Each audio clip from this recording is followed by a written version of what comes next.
The Greek Revival building housing the United States Department of the Treasury was built between 1836 and 1869 and is located beside the White House at 1500 Pennsylvania Avenue. American History TV visited the Treasury building and its historic offices to learn about a long-term restoration project. In this first of a two-part program, Treasury Department Curator Richard Cote leads us through the cash room, the Salmon Chase suite, and the President Andrew Johnson suite. You are with the Curator of the Treasury Department at 1500 Pennsylvania Avenue, adjacent to the White House, 1600 Pennsylvania Avenue. The Treasury Department is a National Historic Landmark constructed over a period of time during the 19th century. Our east wing, our 15th Street side of the building, was constructed between 1836 and 1842 by the American architect Robert Mills. It was followed by the construction of our south wing, completed in 1860, our west wing, completed in 1864, and the north wing, where we have the cash room, completed in 1869. You will be touring the building, looking at past and present, the present office of the secretaries of the Treasury. This includes the office of the Honorable Salmon P. Chase, Andrew Johnson, and our present Secretary, Secretary Timothy Geithner's office. The Treasury building is as a National Historic Landmark, has been restored over a period of time.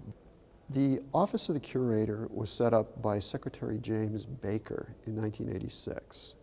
And Secretary Baker came to a Treasury building that, through the layers of time and age, was not necessarily in the best shape.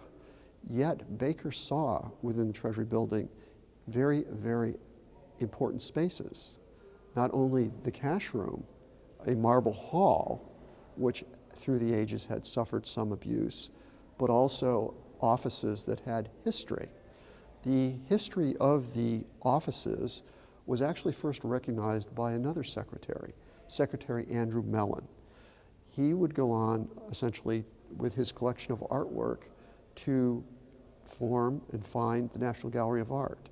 Mellon had one of his assistant secretaries collect furnishings from the building that were associated with Andrew Johnson's occupation of the Treasury building, and actually did a very early restoration, if you will, of that particular space.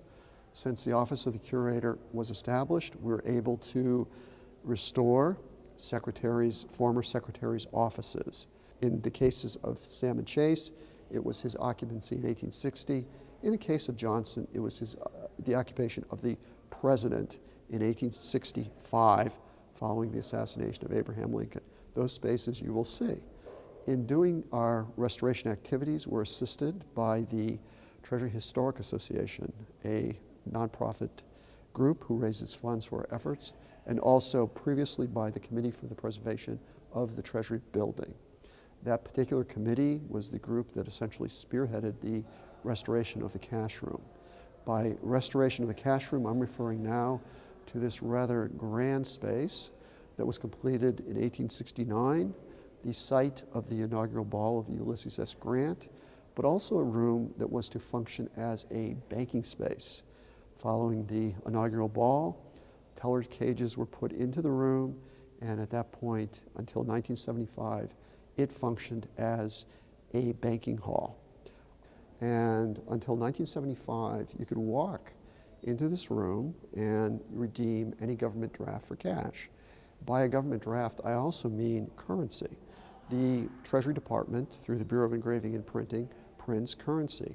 You could come in with your currency, and whatever the currency, backing of the particular currency, the standard backing the currency at that time, you could receive that for your bills.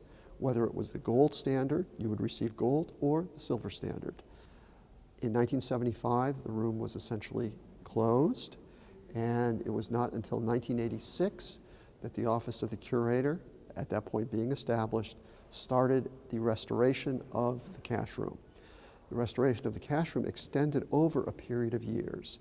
The restoration involved the replication of chandeliers based on photographs that we had of the space, the restoration of the balustrade, and as recently as 2005, the restoration of the cash room ceiling through the generosity of the Treasury Historic Association.